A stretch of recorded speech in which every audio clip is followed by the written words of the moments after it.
반갑습니다. 모두경제 돈쌤 정현두입니다. 이번 주도 사실 좀 지겨운데 코로나 이야기를 하지 않을 수가 없는데요.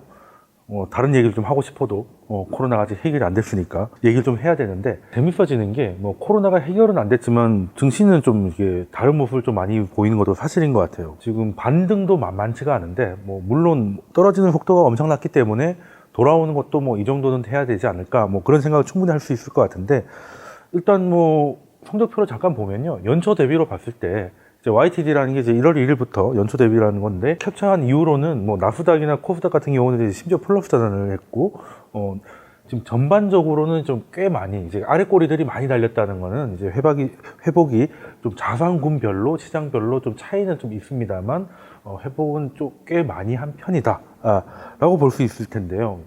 만약에 이것만 놓고 보면 코로나가 사실상 거의 이제 종식까지는 아니더라도 이제 추세적으로 확진자 수가 줄어들고 있는 게 확인돼야 될 것 같은데, 아시다시피 그렇지는 않습니다.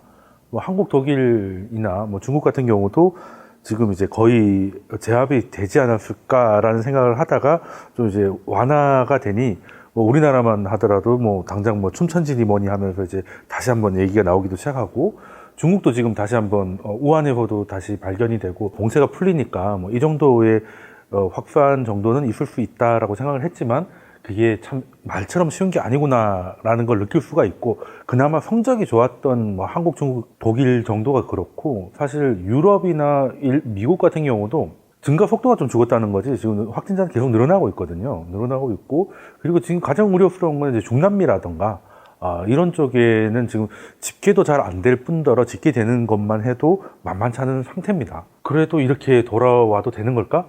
이런 생각이 좀 드는 것도 사실이고, 물론 원인 알고 계실 겁니다. 연준이 엄청나게 많은 돈을 풀었고요. 사실 연준만 놓고 봐도 작년 9월 전에 단기 시장에 문제가 생겨서 추가적으로 단기 시장에 자금을 투입하기 전에 연준이 갖고 있던 자산이 3.7조 달러 정도였는데, 거의 준하는 수준으로, 저보다 경험이 엄청나게 많으신 분들도 동일하게 얘기하시는 게 3, 40년 주식을 하신 분들도, 시장에 계셨던 분들도 연준 자산이 이런 속도로 늘어난 적은 없었다. 예, 그건 사실입니다. 거짓말같이 늘어나고 있으니까요. 그것 때문에 많이 돌아온 것도 분명 사실일 겁니다. 근데 경제는 괜찮은 걸까? 정말 돈의 힘으로 코로나를 무시하고 그냥 앞으로 계속 갈 수 있을까? 이런 고민을 좀 하는 게 어떻게 보면 정상적이잖아요.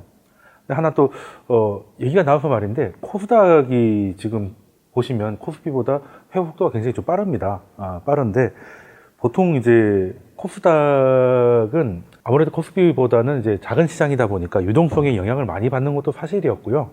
그리고 이제 좀 수혜를 받는 업종, 소위 언택트라든지 이런 것들이 좀 비중이 좀 높았고, 코스닥이 그래도 많이 자정을 해서 코스닥 기업들의 그 자금 건전성이 좀 미국보다 좋았습니다. 이게 무슨 말이냐면, 미국은 주가가 계속 좋았으니까 기업들이 이제 현금을 가지고 있지 않다가 주가가 계속 올라가는데 현금을 갖고 있으면 바보 같으니까 당연히 그랬겠죠.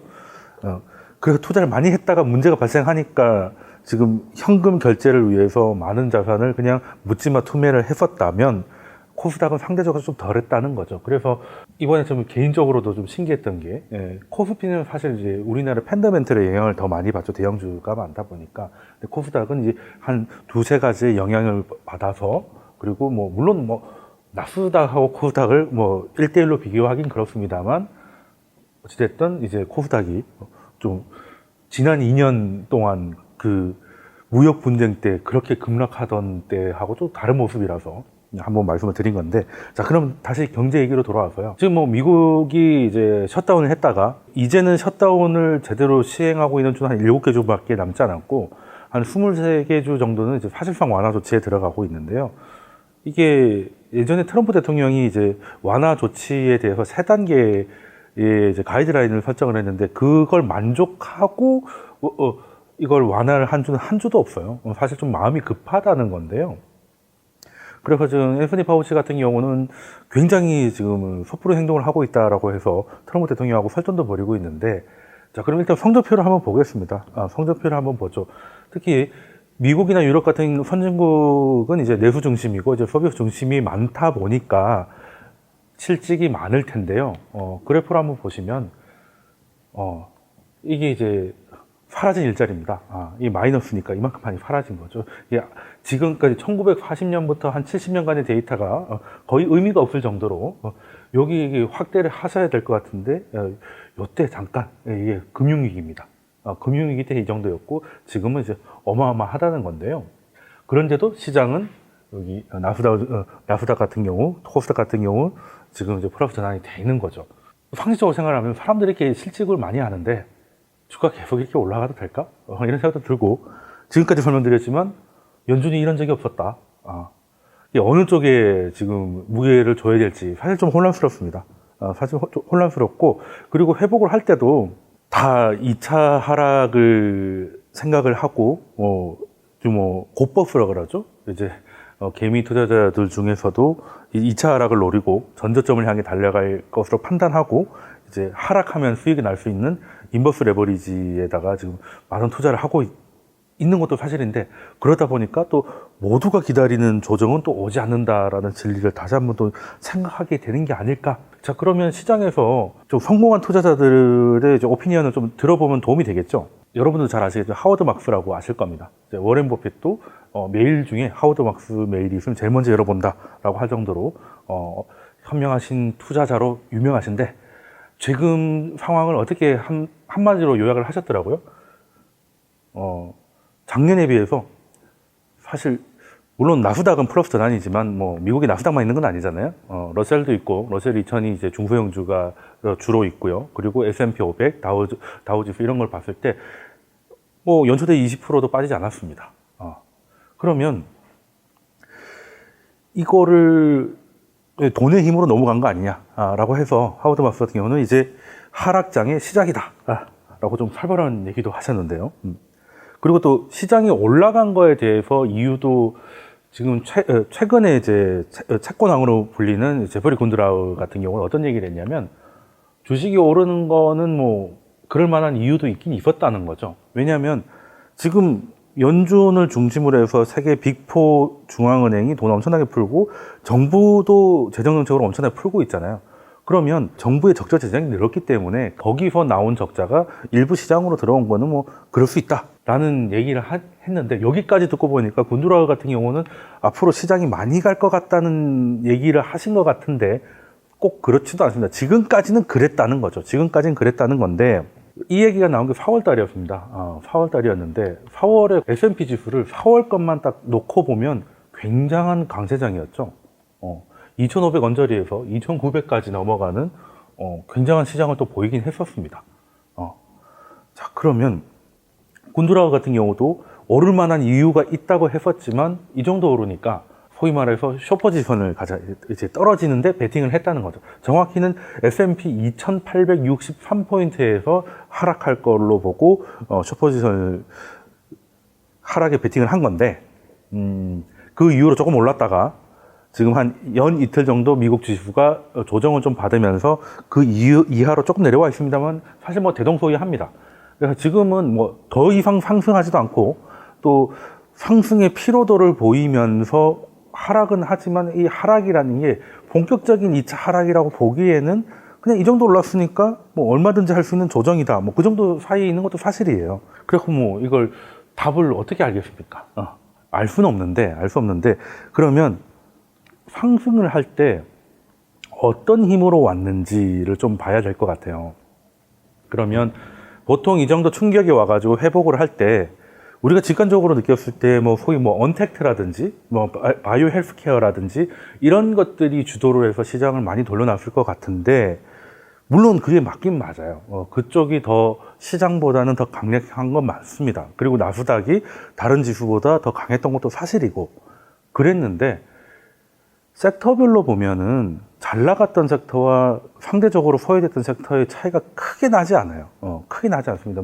플러스 마이너스 2% 정도예요. 이거는 좀 이게 재밌다는 거죠. 그러니까 이게 지금 새로운 주도주가 나와서 한 게 아니라 그냥 시장에 베팅을 한 자금 때문에 그렇다는 겁니다. 여기 보시면은 아무래도 이게 어느 섹터를 찾고 기업을 찾고 이런 것보다 이 정도 하락이 오면 어떻게든 시장은 돌아올 거니까 그냥 저가 매수로 그냥 시장에 투자하는 사람들이 굉장히 많은 것 같습니다.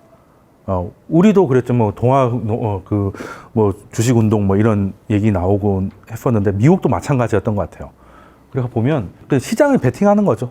뭐 나스닥이 강할 것 같으니까 나스닥 ETF를 사고 S&P는 뭐 대표 ETF를 사고 하다 보니까 ETF들은 또 고루고루 사게 되다 보니 그 섹터별로 차이가 크게 나지 않습니다. 여기 보시면 예전에 2009년 금융위기, 2008년, 2009년의 금융위기 때, 금융위기를 회복할 때는 금융위기 때 이제 금융주가 많이 무너졌으니까 금융주가 그 회복을 주도를 한 게 눈에 확 보이는데 지금 보면 대동소이합니다. 대동소이해요.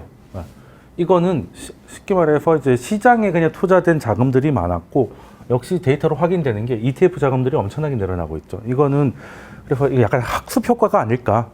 제가 지난번에 유가에 대해서 한번 설명을 드렸는데 유가도 예전에 2016년에 한 26불 정도까지 내려갔다가 올라왔기 때문에 이제 저가 매수에 좀 들어갔다가 이제 뭐 선물에 대한 투자에 대한 이해 부족, 뭐 괴리율에 대한 이해 부족 이런 것 때문에 좀 문제가 생겼다라고 강의를 드렸었는데 그때도 사실 그 기저에는 학습 효과가 있었던 것 같아요. 이 정도 떨어지면 올라가더라. 그러면 지수도 마찬가지입니다. 근데 지수는 ETF 투자하셔도 뭐 괴리율 이런 게 많이 나지 않으니까 실물 자산에 투자하는 것만 이제 그 괴리율 같은 거 잘 보시면 될 것 같은데 아무튼 최근에는 그냥 물론 바닥을 잡아준 건 연준이 맞고 그리고 정부의 재정 정책도 맞아요. 근데 그걸 보고 들어온 일반 투자 자금들이 시장을 좀 골고루 사다 보니 회복의 속도도 만만치 않았었다라는 판단을 좀 해볼 수 있을 것 같습니다. 근데 이거는 시장이 돌아왔다는 거예요. 시장이 돌아왔다는 거고 경제가 돌아온 건 아니죠. 경제가 지금 돌아와서 이제 모두가 락다운을 풀고 뭐 예전같이 돌아올 것 같으니까 투자를 하자 이거보다는 너무 저가에 떨어졌는데 대책들이 많이 나와서 어느 정도는 이제 가져갈 수 있겠다라는 거였는데 경제는 어느 수준이냐 보면 이제 OECD 경기 선행 지수 제가 강의 때도 굉장히 중요한 지수 뭐 경제 지표계의 샤넬이다 이런 얘기까지 말씀드렸었는데 발표가 나왔죠. 여기까지 쭉 떨어졌습니다. 볼 것도 없이 엄청나게 떨어졌고요. 근데 재미있는 건 한국만 올랐어요. 이런 것도 좀 굉장히 드문 경우인데요. 한국 선방을 하다 못해 덜 떨어진 게 아니라 한국만 올랐어요. 근데 어쨌든 전 세계는 엄청나게 떨어진 상태고 영국 같은 경우는 뭐 영국의 이제 PMI 이제 제조업 지수죠. 여기 보시면 금융위기 때도 40이었는데 지금 뭐 12.3 이렇게 사실 이제 헛웃음밖에 안 나오는 그 정도 상황까지 경제는 이제 근데 지수를 놓고 보면 이제 그냥 헛웃음밖에 안 나오는데 사실 시장은 별로 반응을 하지 않아요. 재밌는 게 이틀 전에 연준이 회사채 매입이 시작을 했습니다. 이게 굉장히 중요한 거였는데 이제 발표했을 때는 회복을 많이 했지만 이제 실제 들어갔을 때는 뭐 다 알고 있는 뉴스니까요. 스케줄이 나와 있었으니까 그때는 오히려 크게 시장이 오히려 더 하락하는 모습이었고 실업률이 발표가 됐는데요. 14.7%였습니다. 근데 시장의 눈높이가 너무 낮아서 그거보다 더 높을 줄 알았는데 그것보다 낮게 나와서 오히려 시장이 올랐어요. 참 재밌는 거죠. 그래서 주식시장은 역시 꿈을 먹고 사는데 꿈의 크기가 얼마나 중요한가 이런 것들을 다시 한번 보여주는 게 아니었나라고 생각을 하고 일단은 그렇다면 만약에 2차 하락이 온다 안 온다는 건 뭐 제가 알 수 없지만 다시 왔을 때 처음보다 더 강력하고 더 빠르게 떨어질까? 라는 생각을 해보면 일단 그 가능성은 조금 좀 떨어지지 않았나. 일단 왜냐하면 그때는 그냥 미국이 따박따박 계속 올라가던 시기가 몇 년을 이어왔기 때문에 사람들이 이제 위험에 대비라든지 정책이 준비되지 않았고 뭐 그런 것들이 고요하다가 갑자기 터졌으니까 충격이 컸는데 지금 이제 정책이 좀 많이 나와 있고 그리고 코로나도 2차 유행이 위험하지만 1차 때 같은 정신적 공황이 일어날 일단 한번 겪어봤기 때문에 물론 근데 스페인 독감처럼 2차가 더 클 수는 있어요. 근데 금융을 놓고 봤을 때 뭐 제가 바이러스 전문가는 아니라서 뭐 2차 유행에 대해서 말씀드리기가 어려우니 저는 이제 금융에 대해서 말씀드리는 매크로 환경은 그때보다 좀 좋아진 건 사실입니다. 금융 환경 지수가 이게 되게 떨어지면 이제 굉장히 위험한 건데요. 많이 떨어졌다가 지금 회복을 좀 빠르게 하고 있고, 그리고 이제 선진국과 이제 그 신흥국 간의 차이도 급격하게 늘어났다가 지금 이제 꽤 많이 돌아온 것도 사실입니다. 그리고 가장 중요했던 달러를 위해서 모든 걸 집어던지는 투매 현상이 이제 거의 진정이 됐습니다. 이게 신흥국 시장한테 이게 재앙 같은 건데, 일단은 우리가 왜 병원에 응급실에 실려가면 나와가지고 생명에 있는 지장이 없다 이런 얘기를 하지 않습니까? 이제 거기에서 중요한 사인 중에 하나가 이겁니다. 이게 높아지면 생명이 위험할 수도 있는 거죠. 근데 일단 이거는 좀 돌아오고 있는 상황이다 라는 건데, 그래서 달러 경색에 의한 투매의 가능성은 좀 줄어들고 있고, 그게 사실 가장 컸고요. 그리고 두 번째, 이제 코로나의 확산에 대한 게 중국 안에서만 제한될 줄 알았다가 전 세계를 돌게 됐다는 예상 밖의 충격, 그런 것들도 뭐 이제는 전 세계가 다 겪고 있기 때문에 2차는 가능할지 몰라도 청정 국가가 다시 시작하는 건 아니니까 이제 그것도 약간은 좀 준비가 돼 있지 않나. 우리도 처음에 메르스를 겪을 때랑 지금 코로나를 겪을 때랑은 약간은 그래도 그때 경험치가 약간 도움이 됐다는 걸 생각을 해보면 일단은 조금 괜찮아진 거 아닌가라는 생각을 하는데요. 그러면 가장 중요한 거는 돈을 엄청나게 풀었고요. 그래서 금융 환경지수 이런 것들 다 좋아졌습니다. 그래서 마지막 남은 변수 하나는 결국엔 코로나예요. 결국엔 코로나인데 이게 두 가지 방법이 있겠죠. 치료제가 의미 있는 치료제가 나와서 이제 사실상 경제활동을 하는데 크게 방해가 되지 않는다. 이게 가장 베스트 시나리오고, 두 번째는 어느 정도 통제를 해서 의료 캐파를 넘어가지 않는 상태에서 그냥 우리 전 세계에 코로나 이전에는 전염병이 없었냐, 그건 아니었잖아요. 그러니까 이제 코로나가 이제 통제 가능한 수준, 없어지진 않는데 통제 가능한 수준으로 돌아오는 거. 그래서 경제를 다시 풀면 경제가 어떤 모습으로 회복이 되는가라는 걸 봤을 때 지금 참고할 수 있는 나라가 중국하고 한국 정도인데, 골드만삭스가 재밌는 걸 발표했더라고요. 일단 중국이 가장 강력한 봉쇄를 했다가 일단은 진짜 종식이 됐는지 모르겠지만 종식 선언까지 했지 않습니까? 그럼 어떻게 돌아오는지. 근데 중국 데이터를 믿을 수 없다. 그래서 자기들이 만들었어요. 심지어 대기오염지수. 코로나 때문에 하늘이 맑아졌다 이런 얘기 들어보셨을 건데, 대기가 다시 어두워지고 교통이 막히고 석탄 사용률 이런 것들을 다 체크를 해서 산업활동 그리고 그 소비자들의 소비 활동이 얼마나 들어오는지를 만든 지표가 나왔는데, 이게 이제 미국하고 중국 건데요. 근데 이게 산업별 지수입니다. 산업은 어떻게든 돌아오고 있어요. 쉽게 말해서 어떻게든 공장을 돌린다는 얘기입니다. 근데 미국은 아직 그러긴 멀었죠. 이제 이거를 다시 올려볼까 하는 상황입니다. 그러니까 중국의 모양, 앞으로의 전개가 만약에 다시 이렇게 되면 우려가 커지겠죠. 우려가 커지는데 어느 정도 확산이 돼도 이게 예전 수준 정도로 계속 버텨준다면 다른 나라들도 좀 자신감을 가지지 않을까 하는 생각을 하고, 근데 중국도 산업 생산은 저렇게 어느 정도 돌아왔는데요. 이건 이제 소비자의 소비입니다. 아직은 완전하게 돌아다니기는 예전 같지가 않으니까 아직은 전년에 비해서 회복은 70% 정도 했지만 아직은 좀 부족한 상황이고, 미국 같은 경우는 좀 락다운이니까요. 이게 안 떨어지는 게 이상한 거죠. 근데 여기서 이게 올라가고 저기에 다시 회복되는데 확진자 수가 다시 회복이 돼서 다시 락다운이 다시 들어갈지, 아니면 지금 우리나라도 그 이태원을 중심으로 해가지고 다시 확산이 좀 되는 것 같아도 현재까지는 등교를 더 연기한다거나 하지는 일주일 연기했습니다만 거기서 또 연기하지는 않는 상황이라면 사실 코로나 바이러스의 전염성에 대해서는 이제 전 세계가 다 알고 있는데, 봉쇄를 했다가 풀었을 때 확진자가 한 명도 늘지 않을 거라고 이렇게 낙관적으로 생각하는 사람은 없을 겁니다. 통제 안에서만 가능하면 그게 좋을 거라서 지금 중국의 모양과 한국의 모양이 굉장히 중요할 것 같다라는 거고요.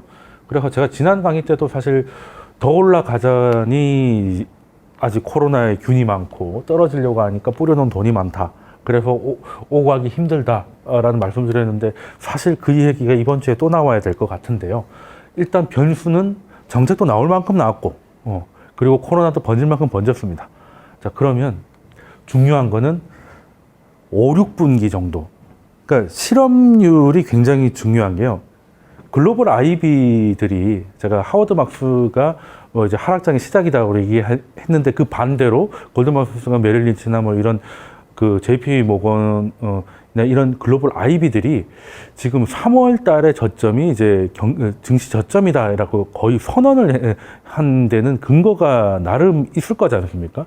그 근거의 원인이 뭐냐면 이런 충격이 왔을 때 증시의 바닥을 잡을 때 그걸 좀 알려주는 게 일단은 실업률이 이제 후행적이죠. 그러니까 미국은 우리하고 좀 다릅니다. 우리는 이제 해고가 뭐 비정규직은 계약 해지라고 하지만 일단은 그냥 정규직을 놓고 보면 이제 해고잖아요. 그 특별한 경우에 뭐 무급휴가 정도가 극약 상황이 있을 수는 있겠습니다만 미국 같은 경우 레이오프가 있고 파이어가 있지 않습니까? 그 두 개가 조금 달라요. 그러니까 파이어는 정말 해고고요. 레이오프는 잠깐 쉬는 겁니다. 이게 조금 중간쯤 되는 개념이라고 할까요? 그러니까 이번 주 힘드니까 다다음 주에 다시 출근하세요 하고 2주 쉬는 거죠. 근데 문제는 이거 레이오프도 실업급여 신청이 돼요. 되기 때문에 처음에는 그 사람들이 코로나가 번지니까 일단 당장 뭐 해고 이런 것보다는 일단 매출이 없지 않습니까? 돌아다니지 않으니까. 그래서 일단 레이오프를 다들 하는 거죠. 근데 이 기간이 길어지면 사실상 실업 상태 아니면 그 기업이 버티지 못해서 부도가 나면 또 실업자가 되고 이런 단계가 있지 않습니까? 그러면 제일 처음에 반응하는 게 실업수당 신청 건수가 폭증을 한단 말이죠. 이건 폭증을 얼마나 했는지는 뭐 말씀드리지 않아도 2천만 명 넘게 늘어났습니다. 우리나라 인구 절반이 실직을 했다는 얘기죠. 그렇게 늘어나다가 코로나랑 똑같아요. 절대 수는 높은데 증가폭이 줄어드는 거예요. 그러면 이제부터는 중요한 건 기간이 되는 거죠. 더 이상 많은 사람들이 레이오프 되는 것보다는 이 레이오프 된 사람이 한 주를 쉴 거냐, 8주를 쉴 거냐, 1년을 쉴 거냐가 관건이잖아요. 그렇게 되면 이제 그 사람들이 이제 실업자로 잡히게 될 건데 그러면 실업 건수가 먼저 피크를 찍고 그 다음에 이어서 실업자가 피크를 찍을 거 아니겠습니까? 근데 증시는 모든 걸 좀 선행하잖아요. 그래서 보니까 지금까지 위기 데이터를 보니 실업률의 피크를 한 두어 달쯤 전에 실업급여 신청 건수가 찍고 이거에 한 달 전쯤에 증시가 바닥을 잡더라는 거죠. 지금까지 위기를 봤을 때 금융위기 때도 그랬고 그래서 그걸 근거로 지금 글로벌 IB들은 이제 저점을 잡고 있다.